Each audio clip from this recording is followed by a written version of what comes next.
سلام، حسین هستم و اینجا حسابان 20. به کانال خودتون خوش اومدید. بریم سراغ حل تست امروز. مجموع ریشه های این معادله رو میخواد. این معادله یه معادله گویاست. معادله گویاست، به معادلات میگه معادلات گویا که مجهول تو مخرج باشه. این اتفاق اینجا هم افتاده. این تست مشابه تست کنکور 402 داخله. من اون تست رو از دو روش حل کردم. یه روش بلند بود، یه روش کوتاه بود.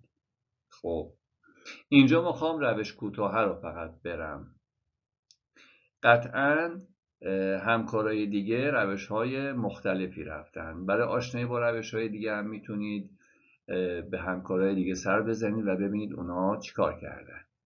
خب برای اینکه از روش که گفتم کوتاه بریم، دونستن یه نکته لازمه. ما یه قضیه‌ای داریم در ریاضیات، بخش معادلات خطی.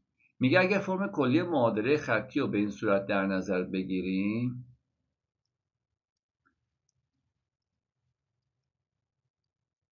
n منهای 1 به علاوه c x n منهای 2 به علاوه 3 نقطه مساوی 0، مجموع ریشه های این معادله خطی می شود منفی بی آم. چه آقا؟ این چه آشناس آقا قیافش؟ بله، ما اینو تو مبحث معادلات درجه 2 خوندیم. گفتیم مجموع ریشه ها میشه منفی بی آم. خب اگه یه خورده کنجکاوی میکردید تو اون مبحث، به این قضیه هم بر میخوردید. شاید هم برخورده باشید و بدونید که این رابطه برای مجموع ریشه های هر معادله خطی با هر درجه‌ای قابل استفاده است. درجه 2، درجه 3، درجه 4 فرقی ندارد. خب حالا با این توضیح بریم سراغ حل معادله خودمون. معادله رو من بنویسم.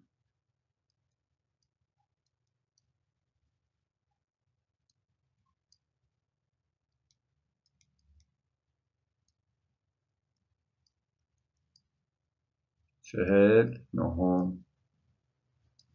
خب مخرج مشترک. هدف چیه بچه ها؟ هدف اینه که من این معادله گویا رو به این شکل تبدیل کنم. مخرج مشترک میگیرم.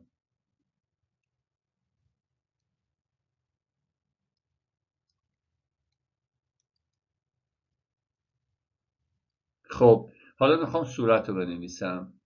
این مخرج مشترکه، یعنی مخرج جدید هم این کسره هم این کسر. خب اگه این قرار باشه مخرج جدید این باشه، در چی ضرب شده این؟ در 2 منهای x به توان 2. پس صورتش هم باید در همون ضرب بشه دیگه. قانونشه دیگه. هرچی در مخرج ضرب میکنیم باید در صورت هم ضرب بشه، و الا مقدار کسر تغییر میکنه. خب حالا این مخرج جدید این هم هست. خب این مخرج در چی ضرب شده ای؟ در x2. بنابراین صورتش هم در x2 ضرب میکنیم. مفهومه؟ خدا رو شکر. حالا میخوام مخرج صورت اینو بنویسم. یک در این میشه همین، یک در این میشه همین، بینشون جمعه. خب مینویسم دیگه. میشود. موافقین به توان 2 برسونم اون دو جمله ای رو؟ خوشحالم که موافقین. به علاوه x2 اون به یک ضرب x2 هم که میشه x2 مینویسیم مساوی 49. خب صورت رو یه ساده سازی کنیم. 2x2 منهای 4x به علاوه 4. مخرج ما x2 در 2 منهای x به توان 2. آقا اینا دیگه ساده سازیه دیگه. هرچی بیشتر تسلط و مهارت داشته باشه این بخش ها رو دیگه روش های مختلفی داره دیگه ساده سازی. مثلا الان میتونیم بگیم آقا توان جفتشون 2، پایه ها رو ضرب کنیم. وقتی ضرب کردیم وقت حاصل رو به توان 2 برسونیم. میتونیم بگیم آقا اینو به توان 2 برسونیم، در این ضرب کنیم. دیگه بستگی به خودتون داره. من چیکار میکنم؟ من اون دو جمله به توان 2 میرسونم، میشه مربع اولی منهای 2 برابر اولی در دومی به علاوه مربع دومی مساوی 49. بچه ها فرض کنید اینو ضرب کردم، طرفین وسطین هم کردم، همه رو آوردم یه طرف مساوی 0 قرار دادم. قبول؟ من همش رو لازم دارم؟ نه. اینجا گفتم چی رو لازم داریم بچه ها؟ گفتم ضریب بزرگترین توان x و ضریب یه توان کمتر، یعنی a و b رو من لازم دارم. آیا اینجا فرض کن که آقا ضرب کردم x رو توی این پرانتز، طرفین وسطین هم کردم، آیا بدون انجام این کارا میتونم پیش بینی بکنم بزرگترین توان x چنده؟ بله، چرا نمیشه؟ اگر این x2 رو داخل این پرانتز ضرب کنیم، x2 ضرب در این x2 بشه میشه x4. صورت که x4 نداریم. طرفین وسطین هم بخوام کنم، این که 9 در این کل این عبارتم ضرب بشه، توان x رو تغییر نمیده که. قبوله؟ 40 هم اگه بخواد این ور ضرب بشه، توان x تغییر نمیکنه. قبوله؟ ضریبا رو تغییر میدن دیگه. قبوله؟ خب این از این. پس اگر x2 رو ضرب در x2 کنم میشه x4، یعنی بزرگترین توان x. یعنی این x2 رو ضرب در منفی 4x کنم میشه منفی 4x3، یعنی یه توان کوچکتر. قبوله؟ جای دیگه که ندارم x که. قبوله؟ یعنی این. پس من الان ضریب این برام اهمیت داره و ضریب این. قبوله؟ خب میگه آقا، یکی از بچه‌ها صداش داره میاد، میگه آقا مگه قرار نیست طرفین وسطین کنیم؟ 40 هم که قرار در اینا ضرب بشه دیگه، ضریبشون رو عوض میکنه. من یه جواب بهش میدم، میگم چون ضریب این جمله و ضریب این جمله قراره در یک عدد ضرب بشن، نسبتشون تغییر نمیکنه. قابل فهمه دیگه. قبوله؟ وقتی جفتشون قراره در یک عدد یکسان ضرب بشن، نسبتشون تغییر نمیکنه. پس بنابراین از اینجا بعد اصلا عملیات ادامه نمیدم. میتونیم ادامه بدیم. خب بگی آقا به جای این همه فکر کردن، خب ضرب میکردی دیگه. اینقدر که فکر کردی، وقت گذاشتی، طرفین وسطین میکردی، الان تست رو حل کرده بودی. آقا باید با ذهنتون بازی کنید، باید درگیرش کنید. میدونی چی میگم؟ همش که نباید که بنویسید. حالا هر جور راحتی، پیشنهاد منه دیگه. من میگم آقا S خواهد شد منفی بی آم، با این اوصاف و توضیحاتی که دادیم، این که ضرب در این بشه میشه منفی 4x به توان 3، پس b میشه منفی 4. قبوله؟ اصلا یه کار کنیم برای اینکه همه خوشنود و راضی باشن. چی کار میکنم من؟ آقا من این اسم اینجا حساب میکنم، میگم منفی b شد منفی 4 دیگه.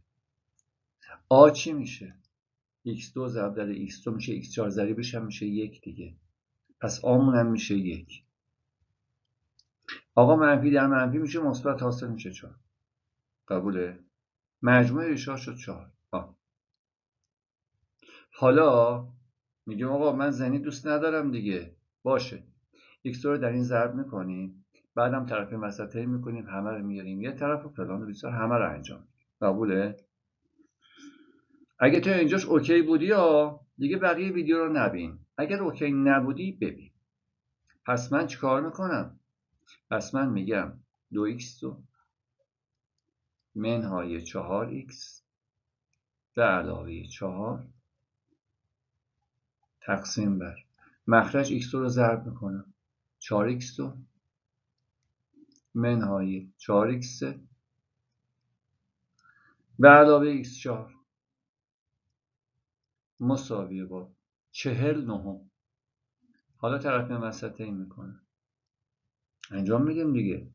میگم چی؟ میگم این ضرب در 40 مساوی با این ضرب در چی؟ 9. قبوله؟ انجام میدیم. میشه اول میام 4x2 فلان فلان رو در 40 ضرب میکنم. قبول؟ میشه 160 x2 منهای 160 x3 به علاوه 40 x4 4 مساوی. حالا 9 رو در اون ضرب میکنم.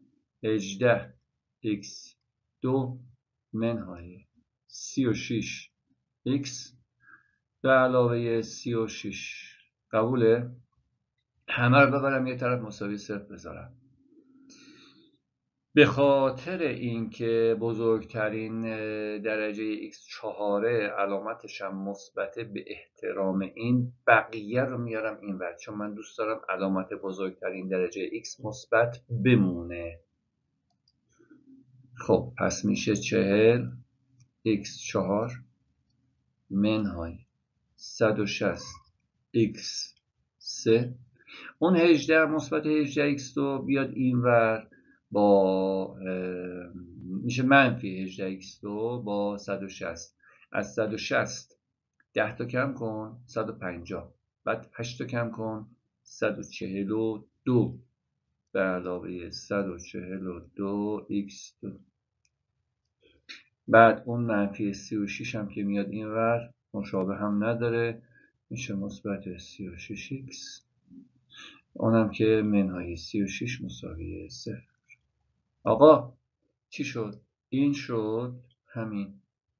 پس میگم که این آ، اینم بیه. میگم S برابر است با منفی B منفی 160 آ هم که 40. منفی در منفی مثبت 140 160 هم تقسیم بر 40 میشه 4. اوکیه؟ خیلی جالب بود. به نظر من خیلی جالب بود. خیلی خوب حل کردم. خیلی خوب توضیح دادم. لایک کنید، کامنت بذارید، سوال دارید بپرسید، حتما بپرسید. پیشنهاد دارید حتما برای بهتر شدن برنامه ها بدید. تو کامنت ها برای من بنویسید. بعد سابسکرایب کنید، حمایت کنید تا با انرژی بیشتر به راه ادامه بدیم با برنامه های بهتر. از دیدارتون خوشحال شدم. تا دیدار بعد، خدا نگهدار.